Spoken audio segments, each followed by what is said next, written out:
दिखा रहा है, एक सेकंड।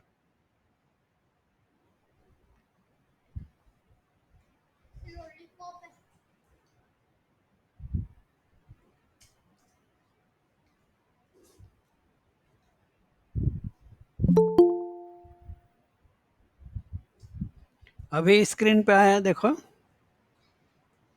यस, आ गया sir.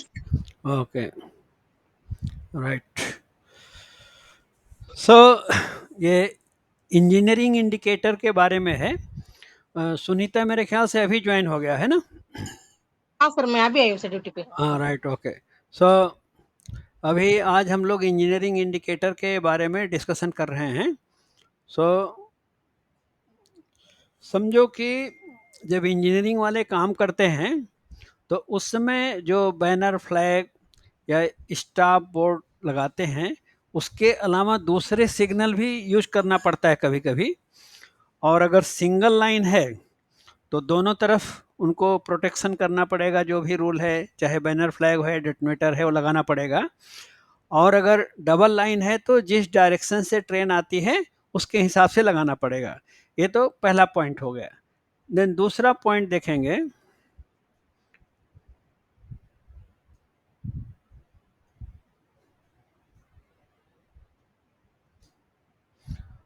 Second point,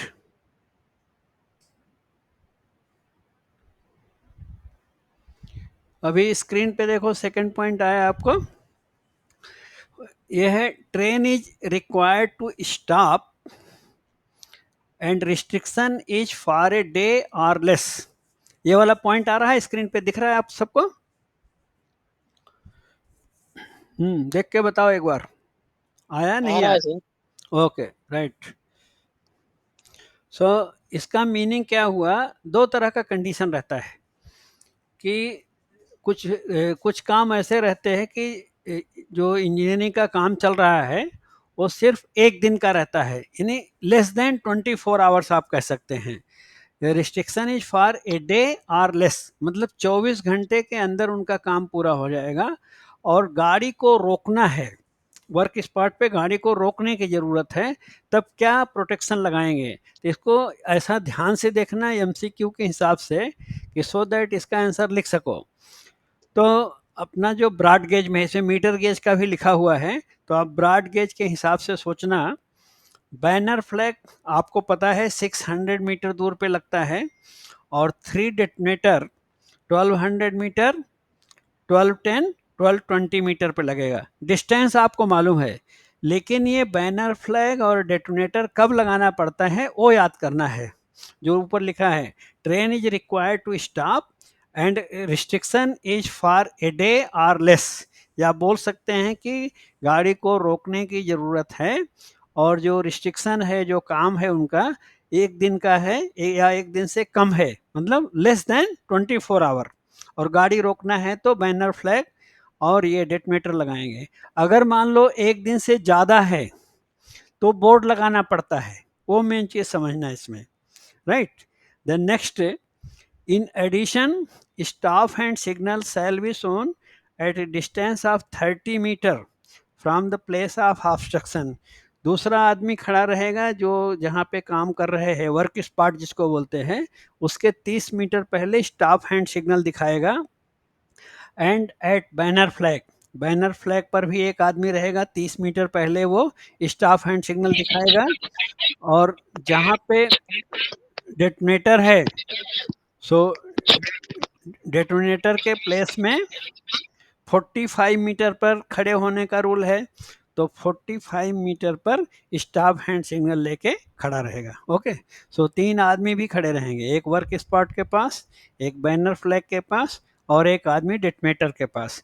less than 24 hours का काम है और ट्रेन को रोकने की आवश्यकता है, तब इतना अरेंजमेंट करना पड़ता है। ओके, सो इसका एक डायग्राम भी है। सो आप इसको देखो, ये डायग्राम आ रहा है आपके स्क्रीन पे?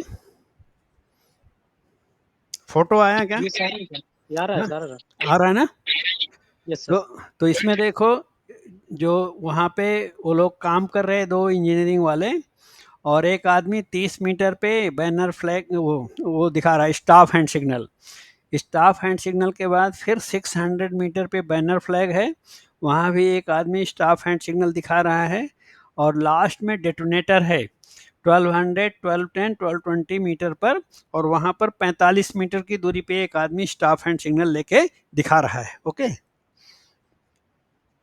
देन नीचे देखो नोट लिखा है, ऑटोमेटिक एरिया में the banner flag and 3 detonators may be provided at 90 meter and 180 meter respectively in automatic area। तो ऑटोमेटिक एरिया में अगर ऐसा क्वेश्चन पूछते हैं तो वहाँ पे डिस्टेंस चेंज हो जाएगा।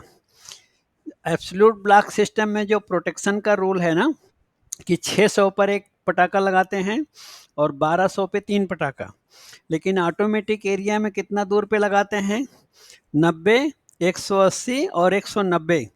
तो यहाँ पे बैनर फ्लैग भी चेंज होके आके 90 मीटर पे लगेगा, और जो डेटोनेटर लगाना है 180 मीटर पे 2 डेटोनेटर लगेगा। तो ये देखो डिफरेंस, ये चीज़ का जानकारी शायद नहीं रहा होगा आपको, मालूम था ये बात, बताओ।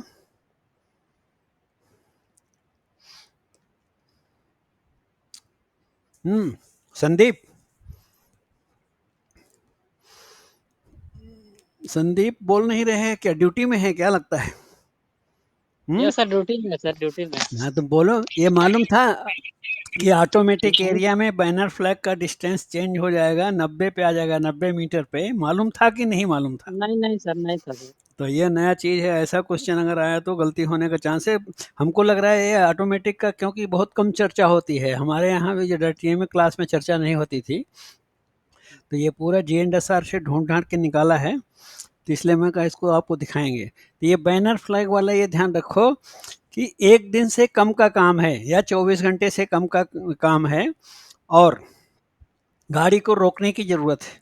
तो एब्सोल्यूट ब्लॉक सिस्टम में तो आपको याद है, खाली घंटे वाला याद करना कि 1 दिन वाला है बैनर फ्लैग, और ये 1200। ऑटोमेटिक एरिया हो गया तो जो 90 मीटर वाला है, 600 मीटर की जगह वहाँ 90 मीटर पे पटाखा लगता है, वहाँ पे बैनर फ्लैग लगेगा और 2 ही डेटोनेटर लगाना पड़ेगा।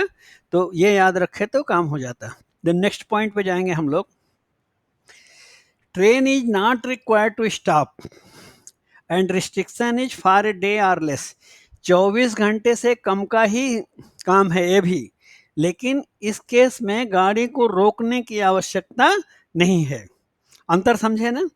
तो बैनर फ्लैग कब लगाया, जब गाड़ी को रोकने की ज़रूरत है, और ये वाले में बोल रहे हैं कि 24 घंटे से कम का काम है लेकिन गाड़ी को रोकने की ज़रूरत नहीं है, स्लो में चली जाएगी गाड़ी। तो इसका मतलब है proceed with caution hand signal. वो जो ग्रीन फ्लैग लेके ऐसा धीरे धीरे ऊपर नीचे करते हैं उसको बोलते हैं proceed with caution hand signal. Shall be executed at a distance of 30 metre and again at a distance of at least 800 meter from the place of obstruction। तो 2 जगह ले पर वो ग्रीन वाला, रात है तो ग्रीन लाइट, दिन में तो ग्रीन फ्लैग लेके खड़ा रहेगा। और उसको धीरे धीरे हिला के प्रोसीड विथ कॉशन दे देंगे। जो कॉशन ऑर्डर रहेगा, लोको पायलट हो तो स्पीड फॉलो करेगा, जिस किलोमीटर का कॉशन ऑर्डर रहेगा उस स्पीड से चला जाएगा। लेकिन ये 2 लोग proceed with caution hand signal दिखाएंगे। तो इसमें याद करने के लिए है MCQ के लिए कि अगर गाड़ी को नहीं रुकना है और कार्य 1 दिन से कम का है तो 800 मीटर और 30 मीटर ये दोनों गिनती याद करना कि वहाँ पे प्रोसीड विथ कॉशन दिखाते हुए आदमी खड़ा रहेगा उनका। The distance of 800 meters shall be suitably increased by special instructions where required। Special instruction का मतलब समझ लेना, अथराइज्ड ऑफिसर PCOM। यदि ज़रूरत पड़ी, जैसे कहीं कुछ प्रॉब्लम हुई, तो ये जो 800 मीटर का डिस्टेंस है इसको वो घटा बढ़ा सकते हैं, उनका मर्जी है। लेकिन एट प्रेजेंट ये रूल है। द नेक्स्ट पॉइंट है, the railway servant at the place of obstruction shall give proceed hand signal to indicate to loco pilot when he may resume normal speed after the train has passed the place of obstruction। वहाँ जहाँ पे काम चल रहा है तो उनका एक एम्प्लॉय रहेगा लास्ट में, वहाँ से वो प्रोसीड हैंड सिग्नल दिखाएगा, फिर से इंडिकेट करेगा लोको पायलट को कि कार्यस्थल क्लियर हो गया, अब आप नॉर्मल स्पीड में जा सकते हैं। उसका भी अरेंजमेंट करना चाहिए।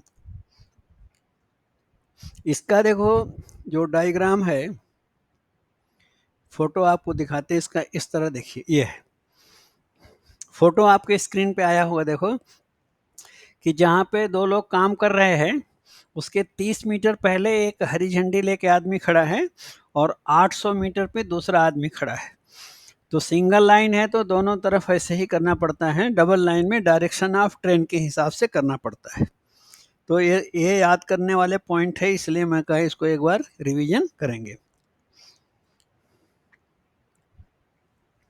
देन ये जो फोटो है इसमें हेडिंग ऊपर लिखा है, इसको तो आप लोग जानते होंगे, मेरे को पता है, लेकिन दिमाग में ये बैठाना है कि when restriction is far more than a day, जब जो उनका कार्य चल रहा है, काम चल रहा है, और जो काशन ऑर्डर है उनका स्पीड रिस्ट्रिक्शन है एक दिन से ज़्यादा है, या मोर देन 24 आवर्स भी क्वेश्चन में बोल सकते हैं। तो ये काशन इंडिकेटर का बोर्ड है पहला, बीच वाला स्पीड इंडिकेटर है ट्रेंगुलर शेप का, और तीसरा जो है स्टॉप इंडिकेटर का डायग्राम है। Then next T bar G board goods train के लिए होता है, टर्मिनेशन गुड्स ट्रेन, और then T bar P board termination passenger train, और एक होता है टी बार लूप, ये एक्चुअली कार्यस्थल के लिए नहीं है। टी बार लूप तो स्टेशन में लूप लाइन क्लियरेंस के लिए लगा रहता है, पर उसको भी इंजीनियरिंग इंडिकेटर में गिनते हैं, इसलिए उसको भी यहाँ पे शामिल किया गया है इस चैप्टर में। ओके, तो ये तीनों डायग्राम देख लिए। अब आगे ये वाला आपको ज़्यादा मालूम है, वो जो 24 घंटे से कम का काम है वो वाला कम डिस्कस होता है, तो वो ज़्यादा भूल जाते हैं लोग। ये वाला कासन बोर्ड का तो पता है आपको कि कार्यस्थल से कितना दूर पे लगाया जाता है, बताओ भाई कोई। 1200 मीटर करेक्ट, 1200 मीटर। क्या कभी ऐसा क्वेश्चन देखा है कि ये किस शेप का होता है, ये सब भी पूछते हैं क्या? जैसे इसका शेप जो बोलते हैं, फिश आकार का है। हाँ, एक तरफ कोनिकल शेप है, दूसरी तरफ फिश टेल्ड है, और स्पीड इंडिकेटर वाला जो है वो ट्रायंगुलर शेप का है। तो डिस्टेंस ज्यादा इंपॉर्टेंट है, हमको लगता है शेप नहीं पूछते होंगे, है ना? तो कलर पूछता है सर। हाँ, कलर पूछेगा तो कलर याद रखना, येलो कलर का है, और ब्लैक बीच में, वो जो क्या बोलते हैं उसको,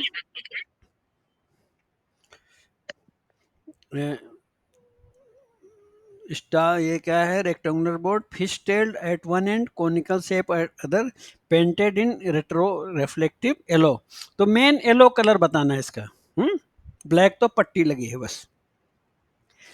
then next, train is not required to stop and restriction is for more than a day, मतलब कि ये एक दिन से ज़्यादा का जब काम है तभी तो ये बोर्ड लगाते हैं, फिर बैनर फ्लैग या वो जो प्रोसीड विथ काशन वाला नहीं रहता।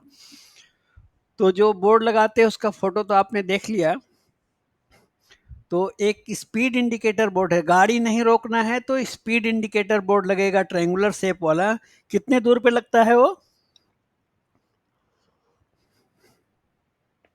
वर्क स्पॉट से 30 मीटर। 30 metre, correct. सो ये 30 मीटर है, और इसका डायग्राम आपने देखा है जैसा कि येलो कलर का है, और स्पीड जो है ब्लैक कलर में लिखा रहता है।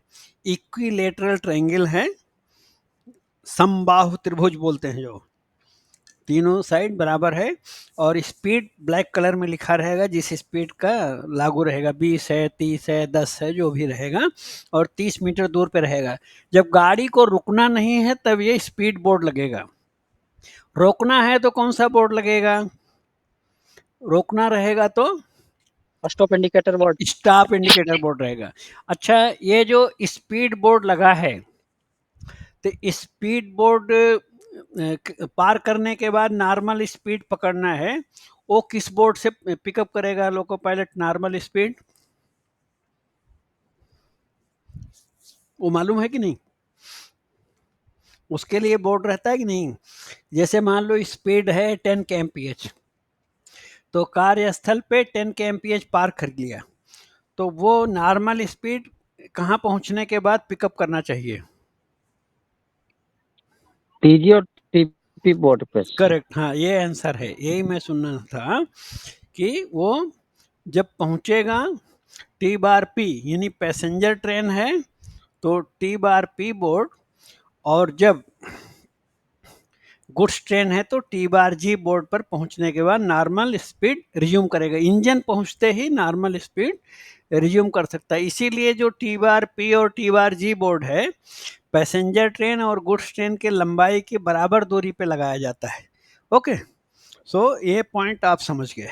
नेक्स्ट, स्टॉप इंडिकेटर बोर्ड का कलर पूछेगा तो रेड कलर है, वो बीच में 2 व्हाइट पट्टी है, और ये भी कार्यस्थल से पहले 30 मीटर पर रहता है। स्पीड बोर्ड होगा या तो स्टॉप बोर्ड होगा, दोनों तो रहेगा नहीं, दो में एक ही रहेगा, तो ये भी 30 मीटर पहले लगाया जाएगा, और यहाँ पे गाड़ी को रोकना जरूरी है।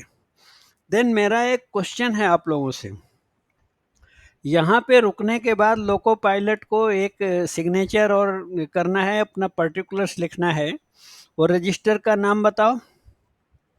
ER7 होता है सर। हाँ करेक्ट, ER7 रजिस्टर है, तो वो याद रखना, वो भी MCQ के लिए इम्पॉर्टेंट है। इंजीनियरिंग का रजिस्टर या फॉर्म जो है, जो भी ER7 में अपना पर्टिकुलर ट्रेन का लिख के साइन करने के बाद फिर वहां से कितना स्पीड में गाड़ी स्टार्ट करना चाहिए? 8 kmph। 8 kmph, very good. तो ये सब मालूम है आपको, यहाँ नहीं फंसने वाले हैं। खाली आपको दुविधा उधर था, एक दिन से कम का समय है, गाड़ी रोकना है तो बैनर फ्लैग और डेटोनेटर ऑटोमेटिक में दूरी कम हो जाएगी जैसा प्रोटेक्शन रूल के हिसाब से, और अगर गाड़ी नहीं रुकना है तो 30 मीटर और 800 मीटर पे proceed with caution hand signal. 24 घंटे या एक दिन से ज़्यादा का समय है तो ये सारे बोर्ड लगेंगे, काशन बोर्ड, स्पीड बोर्ड या स्टॉप बोर्ड, और आगे T bar P, T bar G board. तो ER7 के बारे में देखो इस स्लाइड में दिया हुआ है कि लोको पायलट स्टॉप बोर्ड में गाड़ी रोकने के बाद ER7 रजिस्टर में पर्टिकुलर्स लिख के अपना सिग्नेचर वगैरह पूरा करेंगे, करने के बाद फिर वहाँ से 8 kmph स्पीड से गाड़ी स्टार्ट करना चाहिए। ओके, सो 8 kmph भी इम्पॉर्टेंट है। यहाँ देखो इस स्लाइड में दिया है, LP shall then restart and proceed cautiously at a speed not exceeding 8 kmph and continue until train has cleared the restricted length। जहाँ तक रिस्ट्रिक्शन है वहाँ तक 8 kmph जाएंगे। In case of goods train T bar G board, passenger train है तो T bar P board तक 8 kmph में जाना पड़ेगा। ओके, सो देन ये देखो टी बार जी बोर्ड, इसका पूछेगा तो ये भी येलो कलर का है, ब्लैक कलर में टी बार जी लिखा है गुड्स ट्रेन के लिए, और सर्कुलर शेप है। स्टॉप बोर्ड को रेक्टेंगुलर बोलते हैं, स्पीड बोर्ड को ट्रायंगुलर, ट्रायंगल की तरह है, और इंडिकेटर वाला जो था काशन इंडिकेटर कोनिकल शेप है। टी बार जी सर्कुलर है, टी बार पी भी जो पैसेंजर ट्रेन का है वो भी सर्कुलर है, और जो लंबी गुड्स ट्रेन है उसके बराबर दूरी पे टी बार जी रहेगा, और टी बार पी जो है सबसे लंबी पैसेंजर ट्रेन के लंबाई के बराबर चलेगा। जिस सेक्शन में लॉन्ग हाल ट्रेन चलती है तो वहाँ पे लॉन्ग हाल के लिए उचित दूरी पर टी बार जी बोर्ड अलग से लगाना चाहिए। ओके तो ये हो गया तुम्हारा इंडिकेटर्स का बोर्ड। और टी बार लूप के बारे में तो पता ही होगा कि लूप लाइन ख़त्म होने पर उससे 720 मीटर दूर पे स्टेशन पे रहता है टी बार लूप। ये भी सर्कुलर है, येलो कलर का बोर्ड है, और T bar loop black colour में लिखा रहेगा। और यहाँ पर इंजन पहुँचने के बाद loco pilot normal speed resume कर सकता है। करेक्ट है, ये मालूम है ना? किसी को डाउट तो नहीं है टी बार लूप के बारे में? सो यहाँ तक ये point. Sir T bar loop क्या होता है सर? लूप लाइन क्लियर करने के लिए होता है क्या? हाँ वही तो नहीं मालूम क्या? मैं तो सोचा तुम्हारे को सबसे ज्यादा मालूम है।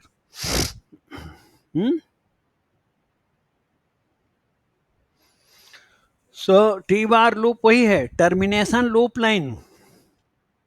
तो अच्छा हुआ इसको रखा है, नहीं तो भूल जाते तुम। कहाँ से इसका काउंट करता है सर? हाँ, इसका लेंथ कहाँ से होता है सर?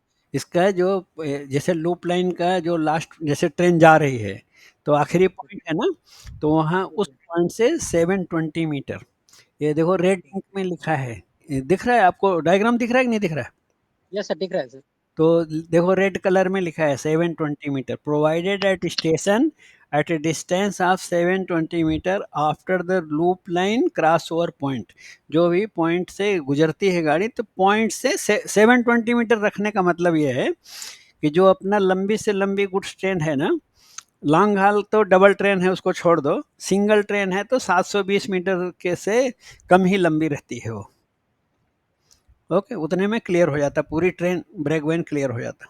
720 मीटर याद रखना है और टर्मिनेशन लूप लाइन नाम याद रखना है। क्लियर है? किसी को डाउट है?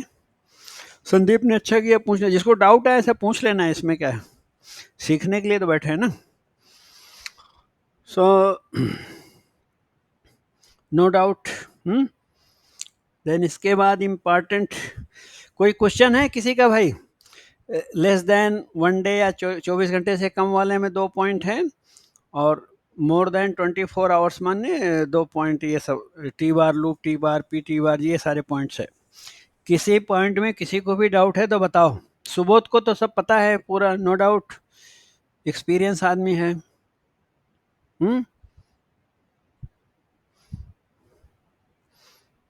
क्यों सुबोध?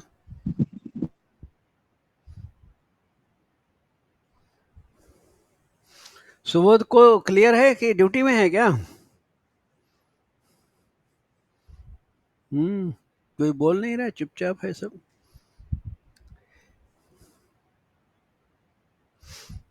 क्या सुनीता, समझ में आया कि कोई डाउट है? नहीं सर। ओके राइट, ठीक है, म्यूट कर लो। जो लोग स्टेशन में है उसको बहुत साउंड आ रहा है, ऑन करने। राइट, सो नेक्स्ट हम लोग फ्लैट टायर पढ़ेंगे। फ्लैट टायर का इसमें ये जो है एनिमेशन टाइप ही है। इसमें फ्लैट टायर का कैसे साउंड आता है वो भी आपको दिखेगा, साउंड भी। बेसिकली फ्लैट टायर का मीनिंग क्या है, क्यों होता है, तो आप में से कोई बताएगा क्या? कौन बताएगा? सर फ्लैट टायर होने का फर्स्ट रीजन तो ये है सर, ब्रेक बाइंडिंग। करेक्ट, सबसे मेन रीजन ब्रेक बाइंडिंग ही है। और वो ब्रेक बाइंडिंग का पीछे कारण क्या होता है कि अगर रिलीजिंग प्रॉपर नहीं किया है, जब अटैचिंग डिटैचिंग करते हैं, पावर चेंज करते हैं, तो पूरा फॉर्मेशन रिलीज करना है, सिस्टम से एयर निकालते हैं, जो छू छू आवाज़ निकलता है, वो रिलीजिंग नहीं किया तो ब्रेक अप्लाई रह जाता है कभी कभी। या स्टेबल्ड लोड है, हैंड ब्रेक अप्लाइड है, या ब्रेक बैन में गार्ड का हैंड ब्रेक अप्लाई है, उस कंडीशन में गाड़ी अगर चल दी तो क्या होगा, वो ब्रेक बाइंडिंग है और टायर जो है वो चपटा हो जाएगा। फ्लैट टायर को उसी को बोलते चपटा टायर हो जाना, राइट। और ये जब मान लो स्टेशन में आ गया टीएक्स, आजकल लोको पायलट को भी उसको मेजरमेंट करने के लिए कुछ स्केल वगैरह दिया है मैंने सुना, और टीएक्सआर के पास तो रहता ही है। तो मेजरमेंट जब करते हैं तो कितने मिलीमीटर तक परमिटेड है वो, कितना मिलीमीटर? बताओ। इंजन और कोचिंग के लिए सर 50 mm है, और गुड्स के लिए सर 60 mm है। करेक्ट, अगर इंजन और कोचिंग ट्रेन है, पैसेंजर ट्रेन, तो 50 मिलीमीटर से ज़्यादा नहीं होना चाहिए। 50 मिलीमीटर है तो ट्रेन को नॉर्मल स्पीड में परमिट कर देते हैं। और गुड्स, तो ये एमसीक्यू के पॉइंट है, ये याद रखना है। और मालगाड़ी के लिए, गुड्स ट्रेन के लिए 60 मिलीमीटर, 60 मिलीमीटर तक है तो नॉर्मल स्पीड, उससे ज़्यादा है तो स्पीड रिस्ट्रिक्शन है फिर। तो चलो फिर, आपको संदर्भ मालूम है उसका। सर बोलिए सुबोध। सर हम्म जो एनएमजी रेक होता है हम्म उसमें कितना मिलीमीटर रहेगा? हाँ, एनएमजी का तो बुक में कुछ नहीं दिया है अलग से। उसको अगर कोचिंग ही मानते हैं मेरे ख्याल से, तो एनएमजी कोचिंग कैटेगरी में है तो 50 मिलीमीटर माना जाएगा। ऐसा क्वेश्चन में अलग से पूछ रहे क्या एनएमजी बोल के? नहीं नहीं, ऐसा हमें डाउट आया था बहुत पहले अरे भी। अगर आपको क्वेश्चन पेपर बनाने के लिए दिया जाए ना, तो बहुत सारे लोग जो है क्वालिफाइंग मार्क पीछे हो जाएंगे। वो सब पढ़ के आएंगे कोचिंग ट्रेन इंजन और ये मालगाड़ी का। अब आप एनएमजी पूछ लोगे, अब आप दूसरा डाल दोगे एलएचबी कोच का, बताओ उसका कितना होता है। फंस जाएंगे लोग, बोलेंगे तो पढ़ा ही नहीं है, बुक में है ही नहीं। वहाँ पे वही अपना आइडिया लगाने का है कि एनएमजी को कोचिंग ट्रेन में गिनती है उसका एक्चुअली, तो इसलिए 50 मिलीमीटर मानेंगे। एलएचबी कोच भी बोले तो क्या है, वो पैसेंजर कोच ही है। तो ऐसा एग्जामिनर क्वेश्चन पेपर बनाने वाला सुबोध जैसा रहे तो लिखने वाला भी होशियार रहना कि एलएचबी कोच एनएमजी कोच किस कैटेगरी में आता है, वो कोचिंग ट्रेन में आता है। वही राइट, वैसा सोच के आंसर लिख देना। 50 मिलीमीटर डरने का नहीं है, क्योंकि एनएमजी हाँ बोलो भाई। एनएमजी सर कोचिंग ट्रेन आ जाता है। हाँ करेक्ट, कोचिंग में गिना जाता है। पार्सल ट्रेन है जो अथर बंद कर दो। पार्सल ट्रेन, एनएमजी रेक, ये सब कोचिंग जैसा मानते हैं इनको। उसका इवन बीपीसी वगैरह भी कोचिंग ट्रेन जैसा ही लागू रहता है उसके ऊपर भी। एक दिन कोचिंग ट्रेन का बीपीसी ढूंढना है मेरे को, उसका पावर पॉइंट कहीं बना के रखा है, मिल नहीं रहा है। तो मिलेगा तो आपको कोचिंग ट्रेन का बीपीसी भी दिखाएंगे। राइट, चलो तो अब चलें फ्लैट टायर में आ गए। सो देखो ये ट्रेन गुजरेगी, इसमें आवाज़ नहीं आई, आवाज़ इधर से आती है। देखो ऐसा स्क्रीन पे ये बताते रहना कि आ रहा है कि नहीं आ रहा है आपको फोटो। सर स्क्रीन पे वो टी लूप आ रहा है अभी सर। क्या टी लूप आ रहा है क्या? हाँ ओके, सर। राइट राइट, इसका मतलब वो चेंज नहीं हुआ है ना। फ्लैट टायर वाला यहाँ से चेंज करना पड़ेगा। राइट,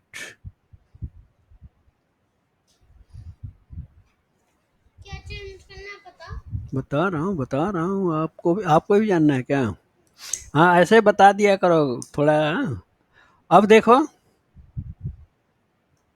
सर आ रहा था। अब आया, राइट ओके ठीक, अच्छी बात। सो अब आ गया है फ्लैट टायर।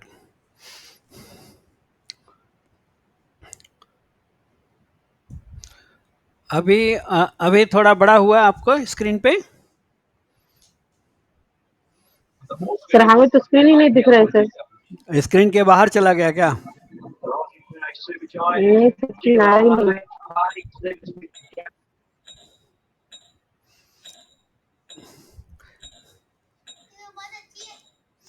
ये साउंड आ रहा है कि नहीं अभी? कह सर रहे हो साउंड आ रहा है लेकिन वो चल नहीं रहा सर। अच्छा, क्या स्क्रीन पे क्या दिख रहा है बताओ? फ्लैट वो टायर दिख रहा है स्टेबल है सर। सर। फ्लैट टायर लिख के दिख रहा है ना? राइट, हाँ, यस। और साउंड आ रहा है। ओके, आएगा धीरे धीरे आएगा। हाँ अभी देखो ट्रेन आ गई। नहीं सर, आ गई डीजल सर। खत्म हो गया। हाँ देखो दीपक सैनी को आ गई है ट्रेन। मूव कर ही नहीं रहा है सर। हाँ अभी क्या? मूवमेंट नहीं है, इसका मूव नहीं कर रहा है। सर हमारे पास डीजल मांग रहा है सर। हाँ संदीप को मोबाइल चेंज करना पड़ता है सर। एक लिखो ये एल, लिखो एल पे। तो साउंड आ गया, और अभी देखो नीचे जो लिख के आ रहा है, क्या लिख के आ रहा है? LP guard on hearing hammering और अनयूजुअल साउंड क्लियर नहीं ब्लॉक। आ रहा सर, नहीं आ रहा है क्या लिख के आपको? नहीं आ रहा। तो ये ठक ठक ही आ रहा है। रीस्टार्ट कीजिए ना सर। हाँ तो नहीं तो आपको इससे अच्छा हम एक काम करेंगे, इसका अभी आ गया सर। क्या आया अभी? अभी बताओ क्या आया, बताओ। ऑन फ्लैट टायर के अराइवल बारे एट में सर। Station information. पहले तो ये वाला देखो अभी।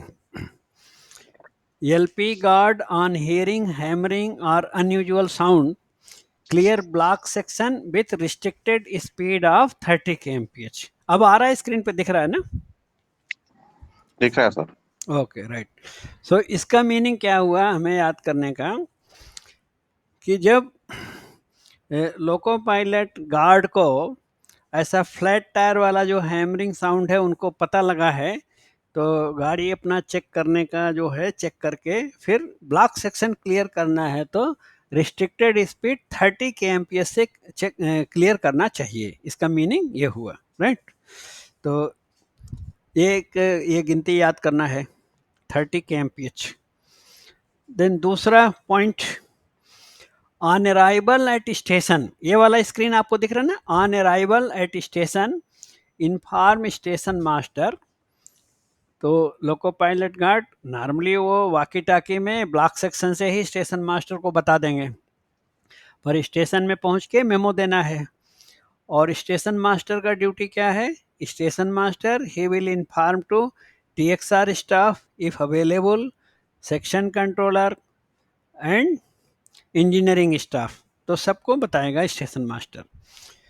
अगर TXR स्टाफ स्टेशन में अवेलेबल है सो उन्हें उधर ही अटेंड कर लेगा। अगर नहीं अवेलेबल है तो अगर परमिसिबल लिमिट में है तो ट्रेन को आगे भेज सकते हैं, और नहीं तो कोच जो वैगन या कोच है उसको डिटैच करने के लिए कंट्रोलर बोलेगा तो उसको वैगन या कोच को अलग कर दिया जाएगा ट्रेन से, राइट।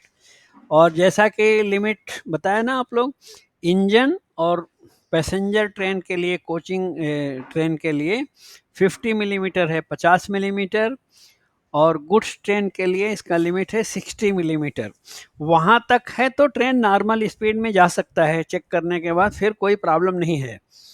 अगर उससे ज़्यादा है तो नॉर्मली वो उसको डिटैच करना चाहिए, उसको फिर नहीं चलाना चाहिए। अगर मान लो फ्लैट टायर वाला ट्रेन चला दिया ब्लॉक सेक्शन में, तो क्या नुकसान होता है? अगर नॉर्मल स्पीड में भेज दिया है तो क्या नुकसान क्या होगा? वो रेल को ब्रेक कर देगा सर। यस, पूरा जो रेलवे ट्रैक है खराब हो जाता है। कहीं वेल्ड फेल्योर हो जाएगा, कहीं रेल ब्रेकेज हो जाएगा, कहीं कहीं तो लेयर भी ऐसा निकल जाता है रेलवे ट्रैक का ऊपर का। सो वो सब प्रॉब्लम होती है, इसीलिए वैसा नहीं करना चाहिए, राइट। उसको डिटैच करना ही अच्छा है अगर वो लिमिट से ज़्यादा है तो। देन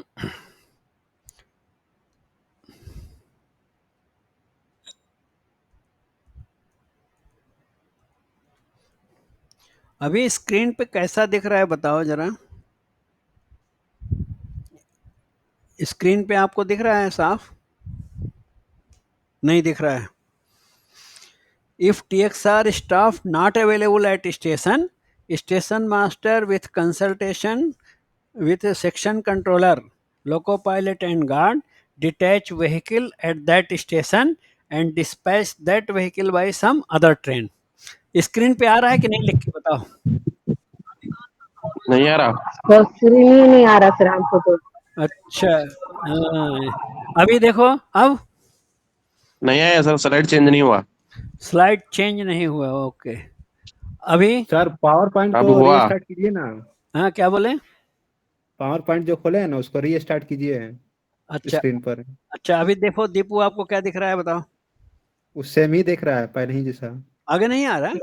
अभी सर हमारा आगे? चेंज हुआ सर। अभी आगे चेंज हो गया ना। हाँ, बाकी सब लोगों का चेंज हो गया। देखो, सेक्शन कंट्रोलर वाला आ गया ना, section controller on receiving information of flat tyre inform TXR and engineering staff. सबके स्क्रीन में ये वाला आ गया। इसमें 3 पैराग्राफ दिख रहा है जो स्लाइड पे आया कि नहीं आया, देखो। आया सर। हाँ, right, okay. So section controller को मैसेज मिलने के बाद फिर सेक्शन कंट्रोलर क्या करते हैं? TXR को और इंजीनियरिंग स्टाफ को इन्फॉर्म करते हैं। If possible permit in same up to next TXR point with SR of 30 kmph और otherwise detach from train at that stop. सबसे बेस्ट तो है कि वो वैगन या कोच को निकाल देना चाहिए, लेकिन सपोज करो कि निकालने के लिए नहीं हो रहा है, कुछ लाइन प्रॉब्लम है, कुछ इमरजेंसी है, कुछ भी दूसरा तकलीफ है, तो उस ट्रेन के साथ अगर फ्लैट टायर वाले वैगन को भेजना है तो 30 kmph स्पीड रिस्ट्रिक्शन से स्लो स्पीड में भेज सकते हैं। दो ही उपाय है। Inform engineering staff to inspect the section in which flat tyre was detected. इससे बड़ी प्रॉब्लम जो दूसरी है, जिस ब्लॉक सेक्शन से ये फ्लैट टायर वाली ट्रेन चल के आई है, वहाँ पे गाड़ियों का मूवमेंट, ट्रेन का मूवमेंट रोक देना है। कब तक रोक देना है? जब तक इंजीनियरिंग ऑफिशियल पीडब्ल्यूआई जाके पूरा ब्लॉक सेक्शन चेक नहीं कर लेंगे, तब तक ट्रेन का मूवमेंट रोक देना है। ये नुकसान है इसमें फ्लैट टायर में, इसलिए ये बहुत सीरियस मैटर है फ्लैट टायर। कि अगर मान लो उसका जो 50 मिलीमीटर और 60 मिलीमीटर का लिमिट है, उसके अंदर निकला तब कोई प्रॉब्लम नहीं है। लेकिन अगर किसी व्हीकल में अगर लिमिट से ज़्यादा है उसमें, इसका मतलब ब्लॉक सेक्शन में कुछ न कुछ डैमेज होने का, रेलवे ट्रैक खराब होने का चांस है। इसलिए जब तक पीडब्ल्यूआई या इंजीनियरिंग ऑफिशियल जाके चेक नहीं कर लेगा, तब तक कोई भी ट्रेन नहीं भेजना चाहिए ऊपर। ओके, देन आगे क्या होगा देखो। फ्लैट टायर के बारे में थोड़ा दिया है। Flat tyre is detected by unusual sound, hammering sound, वो तो हमको मालूम ही है। Then flat tyre is caused due to not releasing vehicle. Already हम लोग ये बात डिस्कस कर लिए कि अगर प्रॉपर रिलीजिंग नहीं है, और एक रीजन है जो इम्टी और लोड हैंडल है वो करेक्ट पोजीशन में नहीं है। समझो इम्टी वैगन है, उसका लोड साइड में रख दिया तो एक्सेस ब्रेक लगेगा और उसमें भी ब्रेक बाइंडिंग हो सकती है, स्किडिंग ऑफ व्हील होगी उसके कारण से, उसी लिए फ्लैट टायर होता है। ये जैसे लोड हैंडल का फोटो दिया है, तो ये तो आप लोगों को सबको मालूम है कि 42.5 टन तक है, तो लेफ्ट साइड में, येलो साइड में रखना है, और 42.5 टन से ऊपर है लोड तो राइट साइड में रखना है, लोड साइड में। ये तो पता है आपको। और ये सब रिलीज कंडीशन और अप्लाइड ब्रेक का कंडीशन का फोटो दिया है, वो तो आपको ज़रूरत नहीं है। ओके, आगे चलेंगे। Running with flat tyre causes, जो अभी बताया सैनी ने, कि इससे क्या होता है, रेल फ्रैक्चर हो जाएगा, वेल्ड फेल्योर हो जाएगा, रेलवे ट्रैक में पूरा खराबी आ जाती है। इसीलिए ट्रेन का संचालन रोक देते हैं फ्लैट टायर का गाड़ी आने के बाद।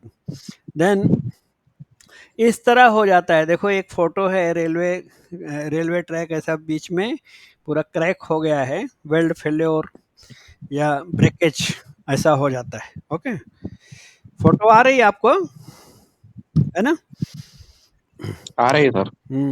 ये किसका, सुबोध का अनम्यूट है क्या? गुट गुट आवाज आ रही।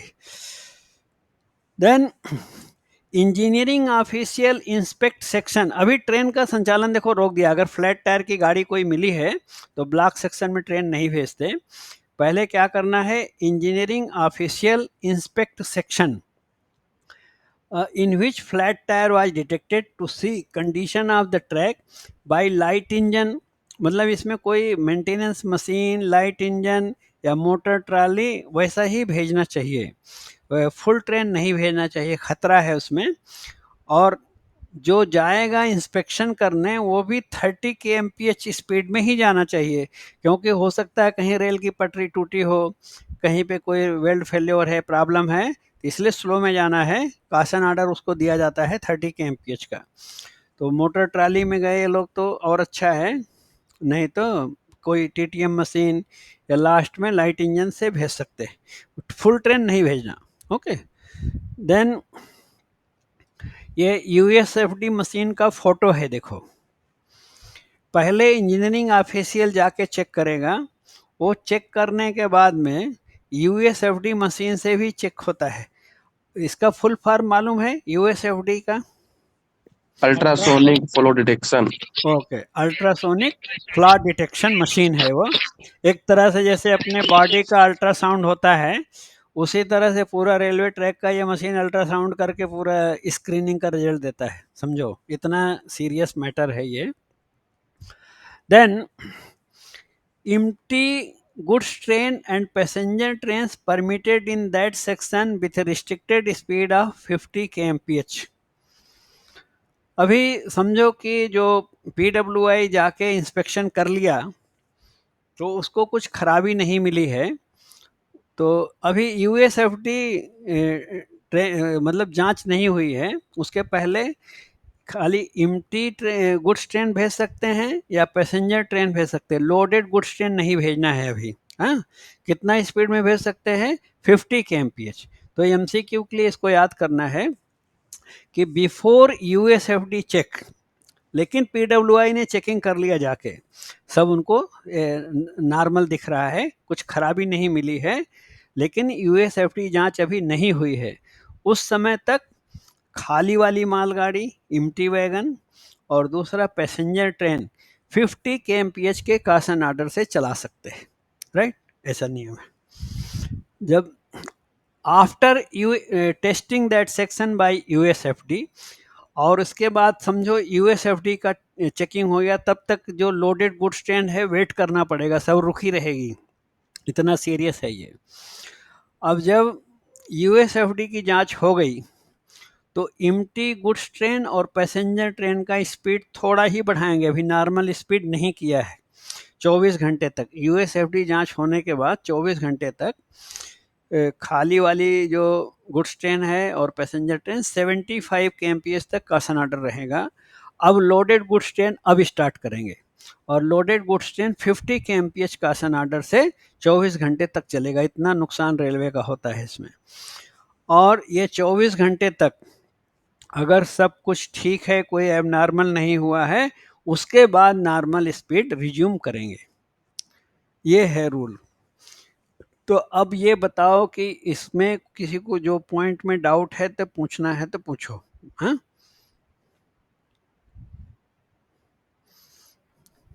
कोई भी आपको डाउट है जो पॉइंट पढ़े कि याद करने वाली बातें कौन कौन सी है? एक तो मिलीमीटर वाला है, 50 मिलीमीटर, 60 मिलीमीटर। दूसरा, ब्लॉक सेक्शन में अगर हैमरिंग साउंड या फ्लैट टायर का डाउट आए तो ट्रेन को चेक करके 30 kmph के रिस्ट्रिक्टेड स्पीड से ब्लॉक सेक्शन क्लियर करना चाहिए। देन नेक्स्ट पॉइंट, अगर फ्लैट टायर वाला गाड़ी मिल गया तो ब्लॉक सेक्शन में कोई भी ट्रेन नहीं भेजना चाहिए जब तक इंजीनियरिंग ऑफिशियल या PWI जाके पूरा ब्लॉक सेक्शन चेक ना कर ले। उसके बाद जब PWI जांच कर लेगा और सब कुछ उनको नॉर्मल मिलेगा, तब अभी भी लोडेड गुड्स ट्रेन नहीं चलाएंगे, ओनली एम्प्टी गुड्स ट्रेन और पैसेंजर ट्रेन चला सकते हैं 50 kmph स्पीड रिस्ट्रिक्शन से। उसके बाद USFD मशीन से जांच होना है पूरे रेलवे ट्रैक का, अल्ट्रासोनिक फ्लड डिटेक्शन जो मशीन है, उससे जांच करने के बाद अगेन 24 आवर्स तक काशन ऑर्डर रहेगा। सब नॉर्मल मिला है तब भी उनको तब भी डाउट रहता है कि USFD मशीन में नॉर्मल दिखा रहा है, फिर भी कुछ प्रॉब्लम हो सकती है, इसलिए 24 घंटे का और प्रिकॉशन लेना है। तब 24 घंटे तक एम्प्टी गुड्स ट्रेन और पैसेंजर ट्रेन 75 kmph, इसको एक पेपर में नोट करके रखे तो कभी भी रिव्यू कर सकते हैं शॉर्टकट में। तो एम्प्टी गुड्स और पैसेंजर ट्रेन 75 kmph चलेगी 24 घंटे तक, और लोडेड गुड्स ट्रेन फर्स्ट 24 घंटे तक USFD जांच के बाद 50 kmph काशन ऑर्डर से चलेगी। ये 24 घंटे तक उस ब्लॉक सेक्शन में सब नॉर्मल है, देन जाके नॉर्मल स्पीड रिज्यूम होगी, राइट? अब ये बात समझ में आ गई? कोई डाउट है और किसी को कोई दुविधा है बताओ।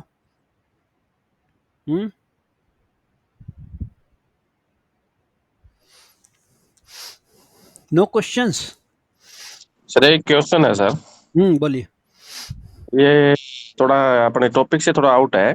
हाँ, ये जो एडवांस अथॉरिटी देते हैं ना अपन लोग, हाँ, तो होम पे आके वो सर अभी कुछ ऐसा दिया है क्या कि होम पे स्टॉप नहीं करने का जरूरत है? PHS देगा तो वो अंदर आ जाएगा? करेक्ट। हाँ, उसमें एक चेंजिंग किया है कि जब एडवांस अथॉरिटी T3691 अगर पिछले स्टेशन पे दे दिया है तो यहाँ पे प्रोसीड हैंड सिग्नल एडवांस में अगर आप दिखा रहे हैं तो उन्हें बिना रुके सीधा जा सकता है। इसका भी मैं कल आपको अपना GNSR में पढ़ा है मैंने, लेकिन उसका देख के रूल नंबर देख के ये भी शेयर करूँगा व्हाट्सएप में। करेक्ट सुना है आपने, ये मैंने भी पढ़ा है नया रूल, तो वो आपको बताएंगे, ठीक है। Okay sir. इसका GNSR से कंफर्म करके कौन सा लाइन पे कहाँ लिखा है उसको कंफर्म करके शेयर करेंगे। चेंजिंग का सुना मैंने भी, क्योंकि वो होता है ना कि बिना मतलब ऑलरेडी अथॉरिटी दिया है, यहाँ क्लैंप पैड लॉकिंग करके और अपना स्टाफ खड़ा है कॉम्पिटेंट रेलवे सर्वेंट, फिर उसके बाद भी रुकना तो नुकसान हो रहा है ट्रेन का अननेसेसरली। इससे अच्छा PHS देख के बिना रुके जा सकते हैं। तो वो रूल के साथ में कॉपी निकाल के भेजेंगे, राइट, वैसा करेंगे। एक इनका हमारे दीपक ने जो पूछा है IV डिस्टेंट वाले का, वो है अभी कासन आर्डर का जो बात कर रहे थे हम लोग उस दिन, कासन आर्डर का पावर पॉइंट भी मैंने ढूंढा है इसमें। सो कहो तो अभी 5 मिनट है, वो दिखा देते आपको। कासन आर्डर, कासन आर्डर किधर है, ये कासन आर्डर का जो बोलते हैं ना कि कितने टाइप के होते हैं, सो 3 टाइप के ही आंसर लिखो MCQ में, 3 टाइप्स है ना, 3, इसका आंसर 3 टाइप ही लिखो। यहाँ भी सर लिखा वैसे तो चार है ना सर शायद। 4 मतलब कौन कौन सा गिन रहे हैं आप? एक divisional question order sir, nil question order, reminder question order, 3 हो गए सर। 3 ही गिनना है, वो वैसा गिनो तो भी, वैसा गिनो तो भी। कैसा है देखो, अभी इसमें जो मेरे को मिला ये पावर पॉइंट एक था, ये है देखो, स्क्रीन पे आया है ना कासन आर्डर, देखो एक बार। इट इज प्रिंटेड और रिटन एडवाइस विथ ब्लू और ब्लैक फॉन्ट, वो तो ठीक है। नीचे देखो लिखा है टाइप्स ऑफ कासन आर्डर 3, इसमें रिमाइंडर कासन आर्डर को भी गिना है। कैसे गिना है कि reminder caution order not in use in south central railway करके है, तो साउथ सेंट्रल रेलवे में यूज में नहीं है, लेकिन हो सकता है कहीं दूसरे जोन में यूज हो, तो इसलिए ये जो डिविजनल और सेक्शनल कासन आर्डर को एक ही गिन रहे हैं। उसका फॉर्म नंबर T409 है ना, तो जहाँ नोटिस स्टेशन पर जब दिया तो उसका नाम हो जाता है डिविजनल कासन आर्डर, और जब स्टेशन में रोक के दिया T409 तो बोलते हैं सेक्शनल कासन आर्डर, तो दोनों को एक ही गिन रही है। और नील कासन आर्डर T/A409 को गिन रहे हैं एक, और T/409 रिमाइंडर कासन आर्डर जो यूज में नहीं है, तो ये तीनों को मिला के 3 टाइप का ही गिन रहे हैं कि 3 टाइप का ही कासन आर्डर माना जाएगा। तो आंसर में MCQ में अगर बाई चांस आया, उतना ये कठिन सवाल नहीं है, फिर भी पूछ लिया तो 3 टाइप्स ही लिखो। वैसा डिविजनल सेक्शनल और नील गिनेंगे तो भी 3 होता है, और ऐसा गिनेंगे तो भी 3 ही होता है। सो फाइनल आंसर 3 रखना, ओके। और एक कभी कभी पूछता है कितने दिन तक प्रिजर्व करना है, तो ये कासन आर्डर 6 मंथ यूज होने के बाद जो कासन आर्डर का एक कॉपी SM रिकॉर्ड रहता है ना, वो 6 मंथ है, तो उसी को पूछते हैं caution order should be preserved for, answer है 6 मंथ। जो कासन आर्डर एक रजिस्टर रहता है जिसमें PWI के मैसेज हम लोग पेस्ट करते हैं, कि जब इम्पोजिशन देता है ना कि 100 एंड 100 किलोमीटर में ये स्पीड रिस्ट्रिक्शन का कासन आर्डर इस रीजन से है, तो PWI चिट्ठी देता है, मेमो देता है, तो हम लेफ्ट साइड में रजिस्टर में पेस्ट करते हैं। और उसके बाद जब वो कैंसिलेशन करेगा चैटी मैसेज, तो उसे जक्स्टापोजली बोलते हैं, उसके अपोजिट साइड में हम उसको कैंसिलेशन मैसेज को पेस्ट करते हैं। आमने सामने रहता है ताकि रिकॉर्ड देखने में आसानी रहे कि कौन सा चैटी हो गया, कैंसिल हो गया, और कौन सा बैलेंस है। ओ रजिस्टर को 1 ईयर तक प्रिजर्व करना चाहिए। पर एग्जाम में तो सीधा पूछते, कासन ऑर्डर रजिस्टर नहीं बोलते, caution order should be preserve for 6 month. अगर कासन ऑर्डर रजिस्टर वर्ड लगाएगा तो 1 ईयर है उसका जिसमें PWI का मेमो पेस्ट करते हैं। और उसी रजिस्टर में से हम कासन ऑर्डर, एक बुक रहता है, एक रजिस्टर है, एक बुक है। बुक में क्या करते हैं हम, ब्रॉड फॉरवर्ड करते हैं। वो broad forwarding every Monday odd hours करते हैं। तो कासन ऑर्डर रजिस्टर है, कासन ऑर्डर बुक है, वो दोनों का लाइफ 1 ईयर प्रिजर्व करना है। और ये जो कासन ऑर्डर हम पैड जिसमें से लिख के देते हैं लोको पायलट को, उसका 6 मंथ प्रिजर्व करना है। इस तरह का रिकॉर्ड है। तो ये MCQ के लिए वो भी इम्पॉर्टेंट है। और Monday odd hours by chance पूछे कब कासन ऑर्डर ब्रॉड फॉरवर्ड करते हैं, तो मंडे ऑड आवर्स।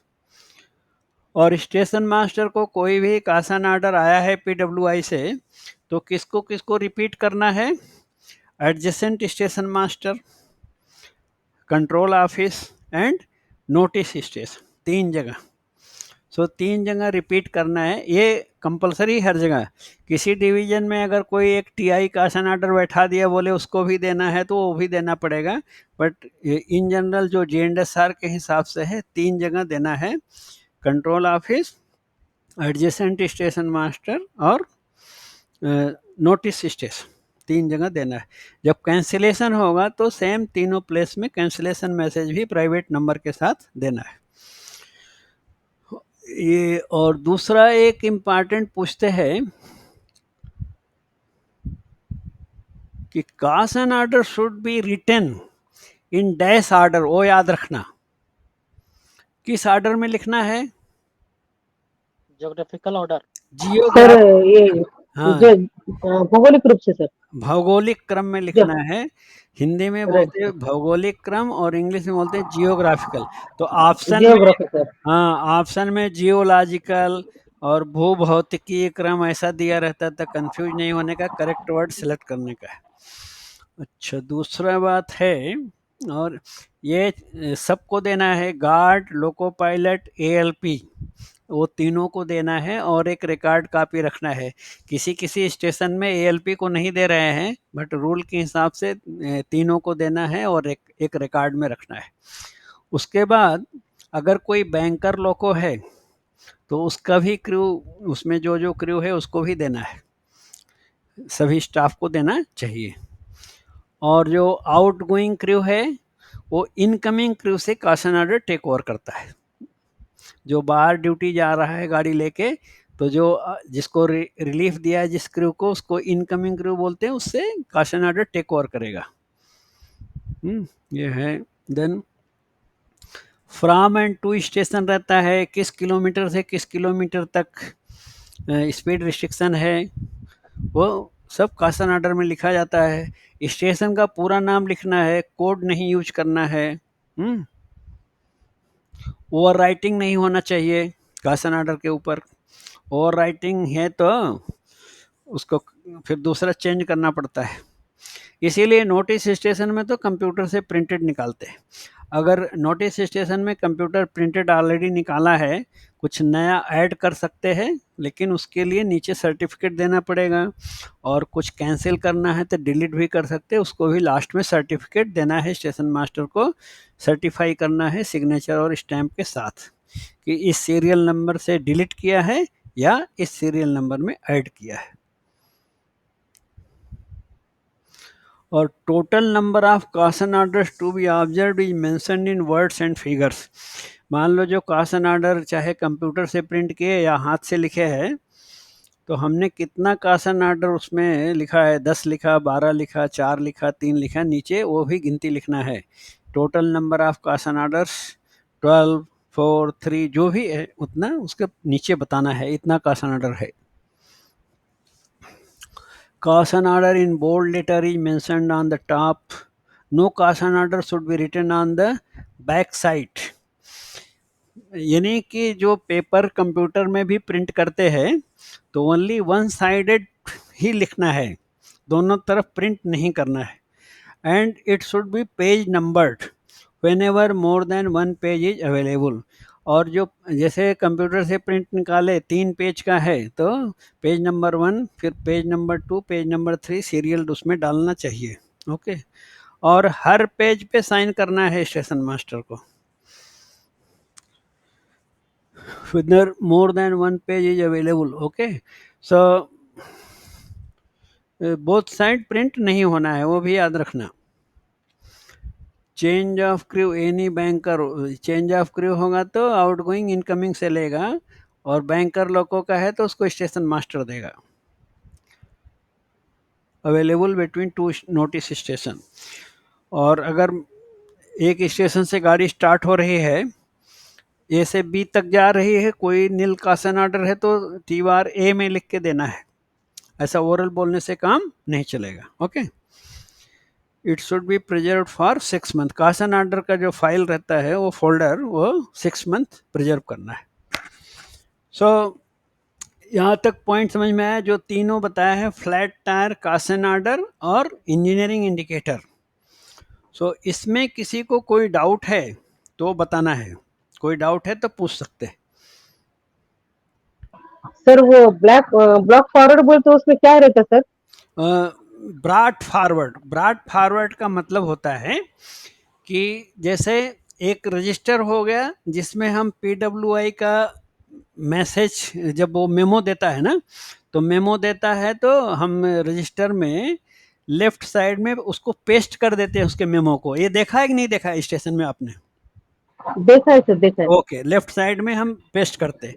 अब समझो उसका कैंसिलेशन का मेमो आ गया, कैंसिलेशन मेमो आ गया तो उसी के जस्ट सामने उसको बोलते हैं जक्स्टापोजली, राइट साइड में उसी आमने सामने चिपका देते हैं। तो जो कासन ऑर्डर कैंसिल हो गया और मान लो कुछ कासन ऑर्डर नहीं कैंसिल हुआ, अब ऐसा दूसरा एक कासन ऑर्डर बुक रहता है, ये रजिस्टर में पेस्ट किया और कैंसिलेशन में पेस्ट किया। तो समझो हमारे स्टेशन में मान लो 4 कासन ऑर्डर है इस समय, आज मान लो फ्राइडे है, सैटरडे है, 4 कासन ऑर्डर है। अब संडे को PWI ने एक कैंसिलेशन वाला मेमो दिया, तो एक कैंसिल हो गया, उसके सामने हमने मेमो पेस्ट कर दिया, नोटिस स्टेशन कंट्रोल ऑफिस सबको रिपीट कर दिया कि कैंसिल हो गया, हमारे यहाँ कैंसिल हो गया। अब बच कितना गया? 3। तो ये 3 को एक दूसरा रहता है, उसको कासन ऑर्डर जो बुक बोलते हैं, एक रजिस्टर हो गया, एक बुक हो गया। वो कासन ऑर्डर बुक में ब्रॉड फॉरवर्ड करते हैं हर मंडे को कि भाई पिछले हफ्ते 4 कासन ऑर्डर था, 4 बचा हुआ है, या 1 बढ़ गया, 2 बढ़ गया, ऐसा भी हो सकता है, या कैंसिलेशन आ गया तो 1-2 कम भी हो सकता है, या तो कम हो गया, या तो बढ़ गया, या तो सेम का सेम है। तो हर हफ्ते मंडे को रात में 12 बजे नियम है। आप प्रैक्टिकल में भले ही सुबह 6 बजे करो, कभी भी करो, पर रूल में क्या लिखा है? Monday odd hours. Monday odd hours का मतलब संडे को रात जब 12 बजेगा तो मंडे स्टार्ट होगा ना, तो मंडे स्टार्ट होता है रात 12 बजे, उस टाइम पे ब्रॉड फॉरवर्ड करना है। तो आपके पास एक हो गया कासन ऑर्डर रजिस्टर, जिसमें कासन ऑर्डर में PWI के मैसेज पेस्ट करते, और दूसरे का नाम है कासन ऑर्डर बुक, उसमें कितना कासन ऑर्डर है वो सीरियल में लिख लेते किलोमीटर के हिसाब से।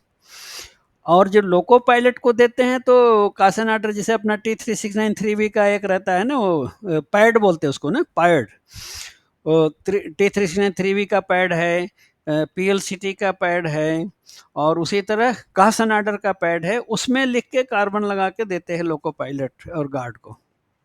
तो 3 चीज है कासन ऑर्डर का: Kasan order register, Kasan order book, और एक कासन ऑर्डर का जो पैड है जिसको लोको पायलट को उसमें से निकाल के देते हैं। तो ये जो कासन ऑर्डर पैड निकाल के देते हैं लोको पायलट को, उसका प्रिजर्व करने का टाइम दिया 6 मंथ। बाकी जो कासन ऑर्डर बुक है, रजिस्टर है जिसमें PWI के मैसेज है, और जो बुक जिसमें ब्रॉड फॉरवर्ड करते, वो सबको 1 साल तक यूज के बाद स्टेशन में प्रिजर्व करना चाहिए, उसका लाइफ 1 साल कम से कम रखना है। अब समझे ब्रॉड फॉरवर्ड का मतलब? कि उसको, ताकि हमको पता रहे कि अभी 4 से 5 हो गया कासन ऑर्डर, या 4 से 2 हो गया कासन ऑर्डर, हर मंडे हर हफ्ते उसका हिसाब करते रहते हैं। समझे क्या? Right, sir. हाँ, राइट, ओके। सो